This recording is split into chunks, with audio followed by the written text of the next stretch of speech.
Italy. It's right in the middle of the afternoon. So many processing this devastating news there. We want to go live now to a former longtime CBS News Chicago anchor reporter, our current entertainment reporter, Vince Gerasole. Vince, you are live in Todi, Italy, about 85 miles from Rome. Can you just talk about the feeling this afternoon as people are going about their day and hearing this devastating news? Well, as you can imagine, Audrina and Jackie, Pope Francis was enormously popular here in Italy.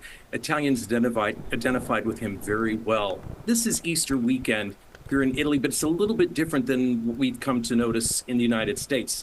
For example, for today, Easter Monday, Pasquetta, this is a day when many families and many young people get together and drive for one-day trips, and they spend the day walking through towns, visiting various places. And today, they're visiting churches and praying for Pope Francis. If you go to the Vatican, for example, it would have already been crowded with many of the faithful visiting there for Pasquetta, or Little Italy, or Little Easter. But instead, what we're finding today is they've gone there to pray for his soul.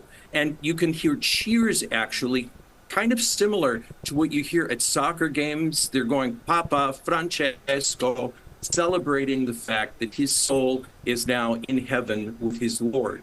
And he was a man who just yesterday was able to appear in his wheelchair from the window at the Vatican. He didn't speak, but his messages were clear, as they always are. He was someone who supported migrants. He supported the health of the planet. And that was all contained within the final message that was read as he was sitting there in his wheelchair at the Vatican. We all know that he has suffered significantly with breathing problems. When he was a young man, he had a portion of his lung removed. He was hospitalized for a fair number of days earlier this year, and he was able to leave the hospital. You know, you have to say, clearly, as Pope, he is a man who is very much in touch with his faith. The holiest day of the year for Catholics is Easter Sunday, and you can see that perhaps he had the will to survive through Easter Sunday to make sure that these messages get out that were so important to him, in particular, world peace, respect of others, support of migrants, support of the stranger. Those were all things that seem to resonate with people. And as you go from town to town here, which is typically a joyous day, Pasquetta, the day after Easter, this is a day when people are now pausing to remember the soul of Pope Francis. Vince Gerasole live from Todi, Italy this morning, bringing us such amazing context and just sort of setting the scene from 85 miles north of Vatican City this morning on what is such a solemn day and the beginning of 8 days of mourning.